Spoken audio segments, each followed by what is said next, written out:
Hi, it's Maria from Still Dreaming Homestead. I'm glad you're back with me again today to continue on in this book, The Mad Dog of Lobo Mountain. Okay, so there we finished off the chapter 7 yesterday, so we're going to start chapter 8. A search and rescue expert. Remember, one came yesterday. His name is Sal. Sal said, "You're holding a topographical map. Those contoured lines you see in the features of this area. Notice also that there are peaks and ranges, trails, rivers, and other details." DJ glanced at the map and nodded. "This is great, but how will it help you find a lost person?" The search and rescue coordinator peered out the windshield at the rising thunderheads. Well, nature's always a problem in such cases, of course. Not only the land, but the weather. He eased off the highway at an overlooked area. It was so early in the morning, no other cars had stopped. The man and boy got out and walked towards the guardrail above the highway. "You see, DJ, except in the case of a track and scent dog, where only 2 people are involved, the dog handler and his buddy, it's really a kind of dumb to just go off charging in the woods when we receive a missing persons report. But people get worried and excited, especially when there's a little lost kid. And emotions make the people want to just start searching right away." DJ looked across the peaceful-looking mountains and said softly, "That's what I would do." Sal shook his head. "It's important to ask questions first. In fact, I've worked out for almost 250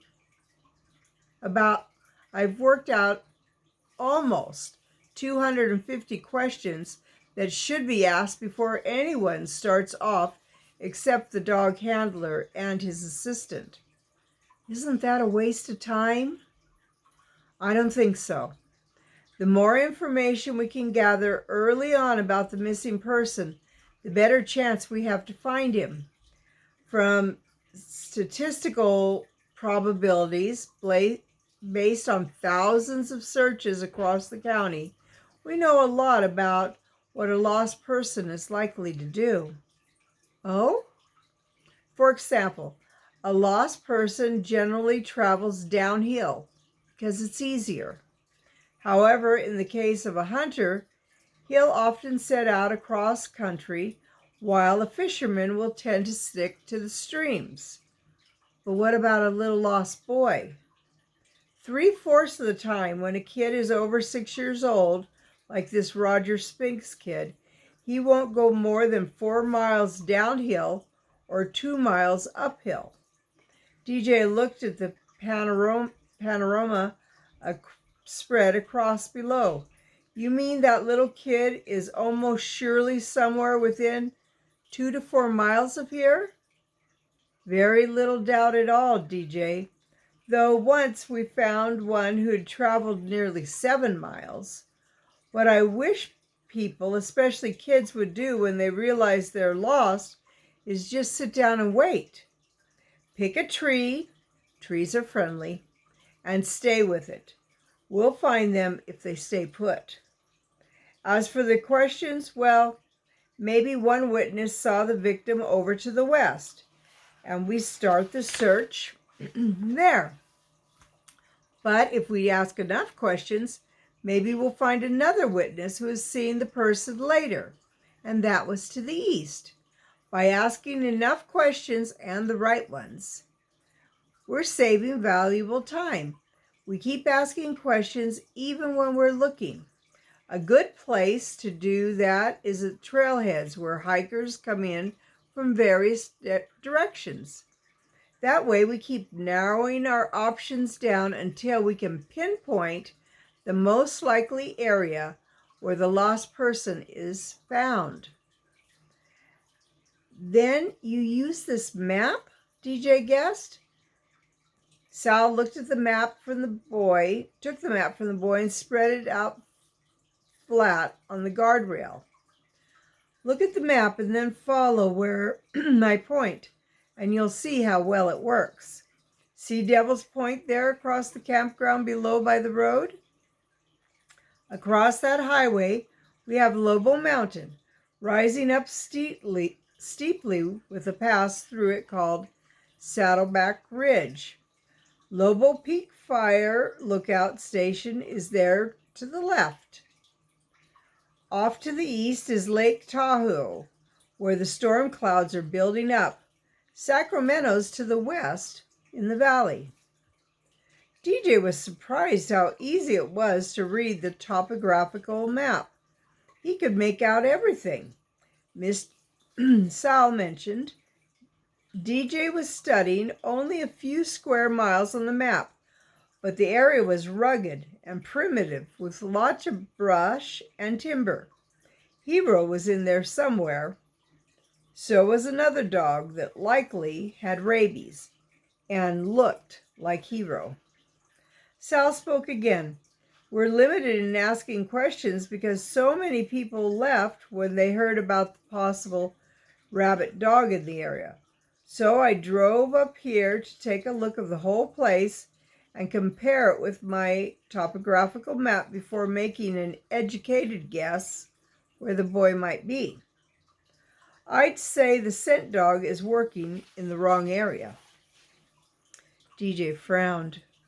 You mean the Rottweiler's not following Roger? Oh, that dog's on scent all right, but I have a feeling he's behind because the boy didn't get lost up from where his father last saw him. DJ's frown deepened. He didn't?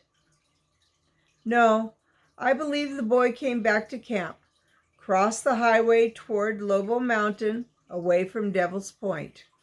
Why would he do that? From the questions I asked his mother, I learned Roger was scared about taking the rabies shot. I guess his father didn't know the new type isn't so painful as the old ones given in the abdomen. Roger threatened to run away. That would logically mean going up or down the highway,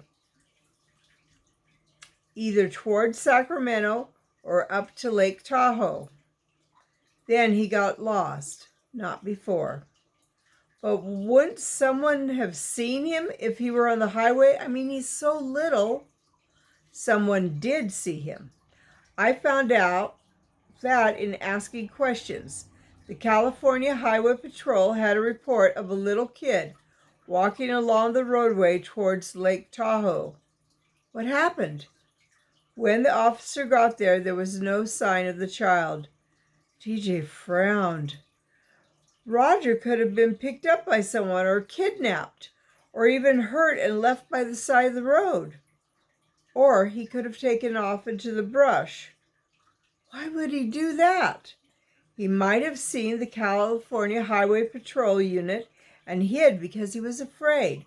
Or maybe he found an easy trail or road that looked interesting. I like that one. DJ followed where Sal pointed. I've been on that one, the boy said. That leads up to Lobo Mountain over the Saddleback Ridge to Mount Mr. Schmickel's place. DJ turned to look at Sal. Could the little boy have gone that way? Yes, he could have, of course. But if there were more people to ask questions, maybe I could give you a better answer. However, we're running out of time. If that storm hits, it'll wash out the boy's scent. It'll be too late to get volunteers in here for a ground search. He turned back towards the vehicle. DJ followed. So what are you going to do? I'd like to ask more questions from hikers and others so I could pinpoint the boy's probable location. Get in. I'll take one last look and then I'll have to call for more deputies and volunteers to help search this area. DJ slid into the passenger side and buckled his seatbelt. Will they start before that storm? No. Unfortunately, they can't do much in lightning storms, but we can't afford to delay either. I'm glad I don't have your job, Sal. It's hard. If I guess wrong, that kid dies. But if I figure things right, he'll live. Thank God so far we haven't lost a single life. I just pray this boy turns out to be another one of the lucky ones. DJ's eyes swept the mountain trains again as Sal backed up and pulled out from the overlook area. He checked the highway and drove onto it, heading back to the campground. DJ said, "When we get back to the campground, let me off, please. I hope my best friend is there now. Maybe some men from our church, too. They're helping my dad look for my dog." "Sure thing, DJ. But I'm going to stop first and ask those hikers up ahead if they've seen or heard anything." DJ saw the 4 young men just coming out of the timber. They followed the trail the boy had seen on the map, the trail that ran over Saddleback Ridge and down Lobo Mountain. As the vehicle slowed, DJ asked, "Sal, from your map, would you say it would be easy for a dog to go from the campground up Lobo Mountain and over Saddleback Ridge?" "If you're talking about old man Schmickel's dog, I heard about that situation when I was asking questions. I'd say it depends. If his dog is normal, it would be natural for him to follow the trail back and forth from the campground to his home. But if he's rabbit, then logic goes out the window and there's no telling where he would travel." The vehicle stopped on the shoulder and Sal got out to approach the hikers who were almost to the roadway. DJ opened his door and jumped to the ground. He was thinking it wouldn't hurt to walk up Lobo Mountain and Saddleback Ridge to whistle and call for Hero, just in case the dog crossed that road. Sal seemed to read the boy's thoughts.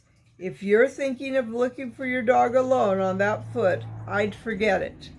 Assuming your dog's okay, but the Schmickel's dog may be rabbit, and you'd be in a lot of trouble if you ran across him out there all by yourself. But maybe he's not really rabbit. Maybe he's just mean." "Maybe. But I wouldn't risk it, DJ. Wait a minute, and I'll take you back to your father. You can go with him and your friends." "Well, thanks, but it's not too far back to camp. I'll just walk." "Suit yourself." "Well, good luck, DJ." The search and rescue man began walking towards the young men with the backpacks coming up out of the timber. DJ shaded his eyes and studied the mountains around him. "I wish Alfred were here," DJ thought. "We'd go up that old road a little way and see if there were any signs of that little kid. Maybe we'll find my dog too. But from the looks of those clouds, by the time I find Alfred and we've..." DJ's thoughts snapped off. Baker Spinks was just walking out of Devil's Point Campground. DJ recognized the leather hat, the wild beard, and the big holstered pistol on his hip. The mountain boy ducked behind an incense cedar growing by the roadside. DJ peeked around enough to see that Mr. Spinks was coming on his way. DJ slid back behind the cedar, his mind whirling. Carefully, DJ sat away, bending nearly double to stay out of sight. When he stopped dead still, listening, a dog barked sharply in the distance. "Hero?" the boy breathed. "That's Hero." DJ forgot Mr. Spinks and scrambled up the steep hillside towards Saddleback Ridge. He strained to hear his dog bark again. Instead, he heard the first faint rumble of thunder as the storm approached. Then DJ glanced behind him. Mr. Spinks had seen him. "Hey, you, kid, wait!" DJ scurried up Lobo Mountain so fast he slipped and fell. He leapt once and glanced back. The bearded man was chasing after him, running hard up the mountainside. Oh, man. He's not a very nice person. I don't know what's going to happen. But that's the end of chapter 8. So, I will be reading to you again tomorrow. I hope you have a wonderful day or evening whenever you're listening to this. I want to say I love you. I really do. But more importantly, God loves you, and He always will. And I also want to tell you that I'm praying for you. I'm praying you'll be blessed inside your house and out, in the day and in the night. Whatever you do, you keep dreaming. All right. Bye-bye.